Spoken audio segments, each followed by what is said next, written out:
Números capítulo 9. A celebração da Páscoa. O Senhor falou com Moisés no deserto do Sinai, no primeiro mês do segundo ano, depois que o povo saiu do Egito. Ele disse: Os israelitas devem celebrar a Páscoa na ocasião própria.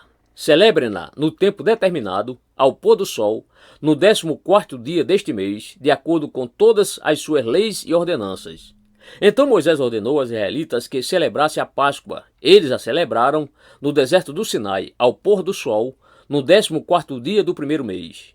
Os israelitas fizeram tudo conforme o Senhor tinha ordenado a Moisés.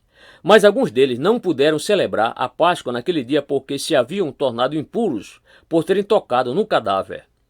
Por isso procuraram Moisés e Arão naquele mesmo dia e disseram a Moisés: Nós nos tornamos impuros por termos tocado no cadáver. Mas por que deveríamos ser impedidos de apresentar a nossa oferta ao Senhor na ocasião própria, como os demais israelitas? Moisés respondeu-lhes: Esperem até que eu saiba o que o Senhor ordena a respeito de vocês. Então o Senhor disse a Moisés: Diga o seguinte aos israelitas: Quando algum de vocês ou dos seus descendentes se tornar impuro por tocar algum cadáver ou estiver distante por motivo de viagem, ainda assim poderá celebrar a Páscoa do Senhor. Deverão celebrar no 14º dia do segundo mês, ao pôr do sol. Comerão cordeiro com pães sem fermento e com ervas amargas. Não deixarão sobrar nada até o amanhecer, e não quebrarão nenhum osso do cordeiro. Quando a celebrarem, obedeçam a todas as leis da Páscoa. Se, porém, um homem estiver puro e não estiver distante por motivo de viagem, e ainda assim não celebrar a Páscoa, ele será eliminado do meio do seu povo, porque não apresentou a oferta do Senhor na ocasião própria. Ele sofrerá as consequências do seu pecado. Um estrangeiro residente entre vocês que queira celebrar a Páscoa do Senhor deverá fazê-lo de acordo com as leis e ordenanças da Páscoa.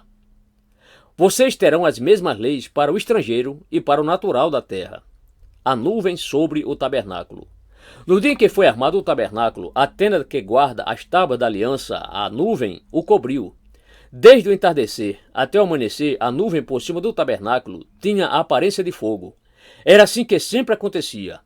De dia a nuvem o cobria, e de noite tinha a aparência de fogo. Sempre que a nuvem se levantava de cima da tenda, os israelitas partiam. No lugar em que a nuvem descia, ali acampavam. Conforme a ordem do Senhor, os israelitas partiam, e conforme a ordem do Senhor, acampavam. Enquanto a nuvem estivesse por cima do tabernáculo, eles permaneciam acampados. Quando a nuvem ficava sobre o tabernáculo por muito tempo, os israelitas cumpriam suas responsabilidades para com o Senhor e não partiam. Às vezes a nuvem ficava sobre o tabernáculo poucos dias, conforme a ordem do Senhor, eles acampavam e também conforme a ordem do Senhor, partiam. Outras vezes a nuvem permanecia somente desde o entardecer até o amanhecer, e quando se levantava pela manhã, eles partiam. De dia ou de noite, sempre que a nuvem se levantava, eles partiam.